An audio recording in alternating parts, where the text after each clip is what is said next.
I'm the great Allie. And I'm Nawrocki. I'm your host on Doki Doki Awesome. And I'm here because I spilled red wine on her white carpet. Today we're going to use our imagination. Oh boy. We're going to pretend that it's the early 90s. Radical. That was the 80s. Stylin'. Fat beats. Am I getting closer? Please stop. Now imagine that you've just finished watching an animated movie. It was a lot of fun. You had some good times. Killed a half hour. Ate some popcorn. Enjoyed a good story, maybe a few songs, but now it's over, the lights are up and the credits are rolling. And that's when you notice something. Sparkly, synthesized, starts off mellow. It's about the power of love and friendship. You just have to think that, wow, this is the kind of song that wins awards. And you'd be right, because that's exactly why they wrote it. It's called award bait, and it's the subject of today's show. But before we discuss those songs, please enjoy this song.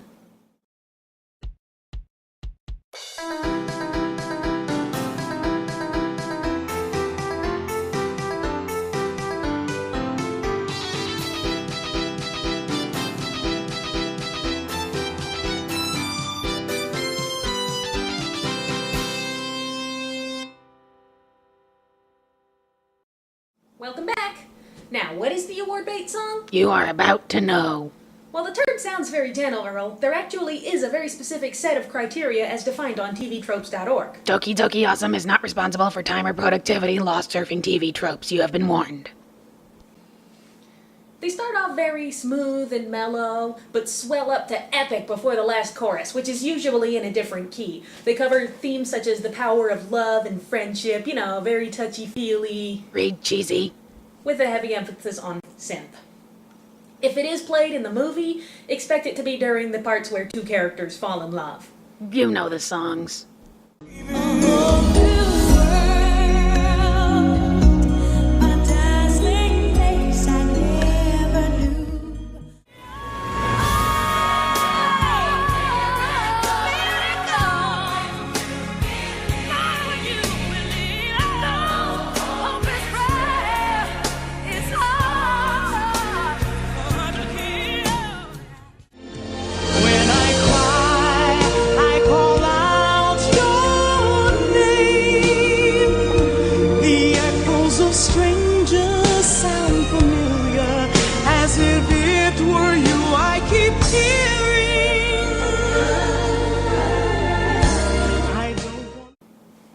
And of course, if none of those ring a single bell.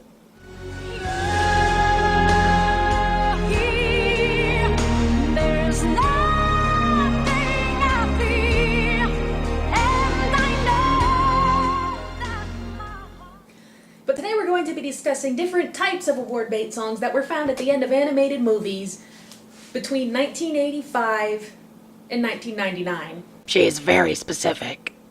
So, let's take an animated musical, like An American Tail. An American Tail was an animated musical, right? There's a song in it where Fievel and Tanya are both looking out their windows, missing each other greatly and singing about how they know the other one is out there, somewhere.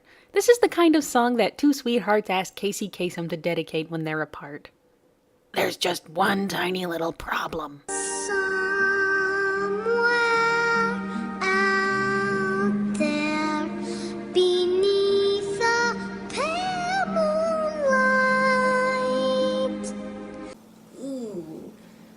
That's unfortunate.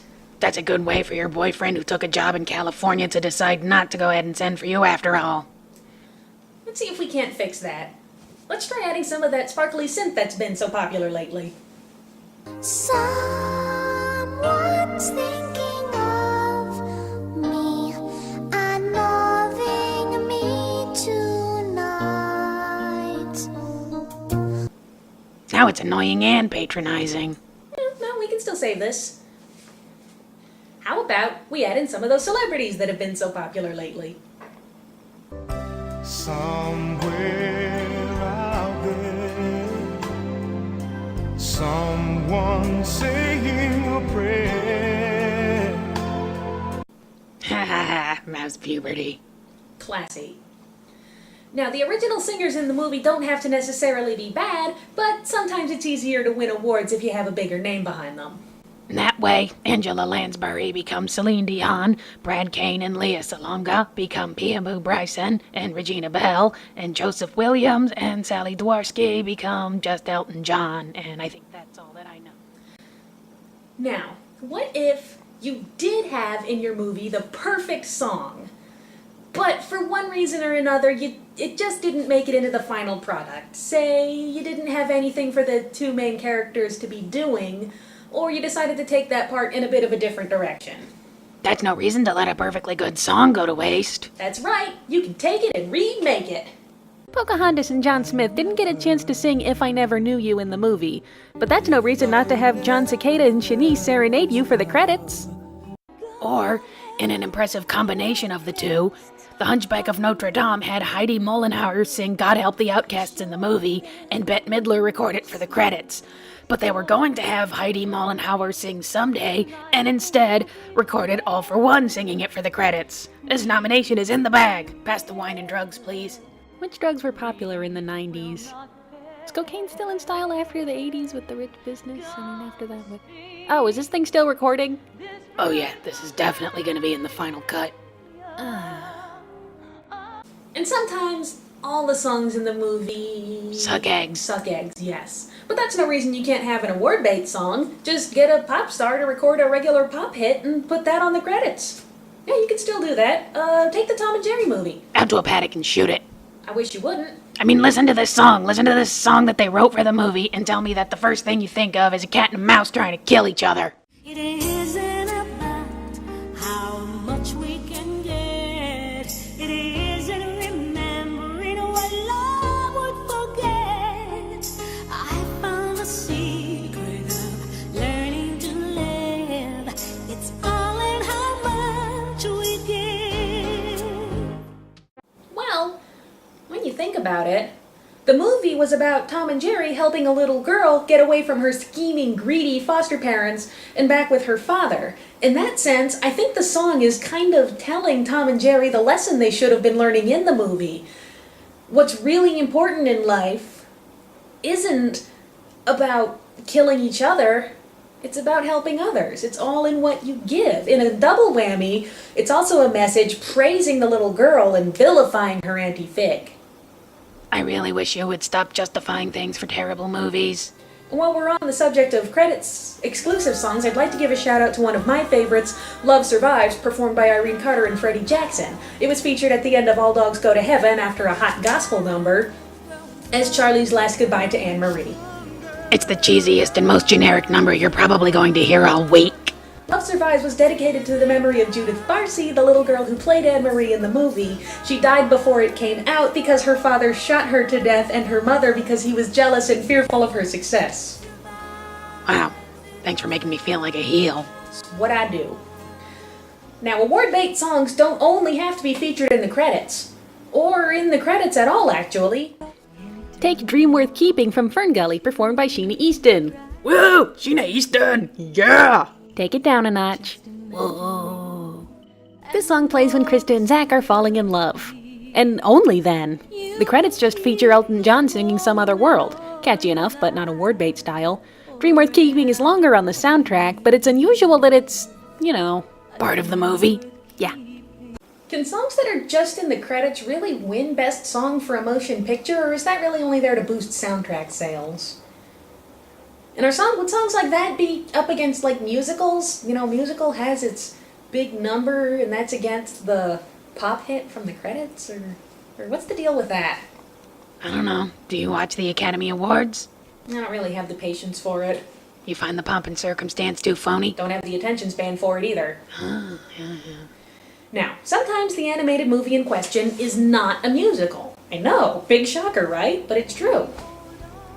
In that sense, the song may only be in the credits, but the overall theme is integrated into the score.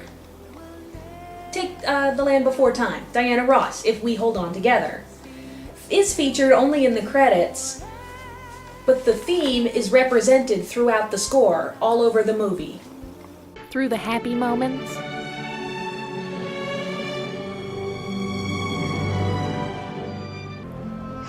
The sad moments.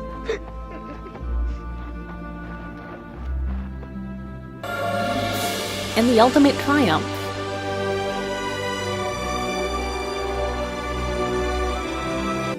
If we hold on together. The trend is so infectious that it isn't even limited to movies at this point. Even video games can go ahead and get in on the act.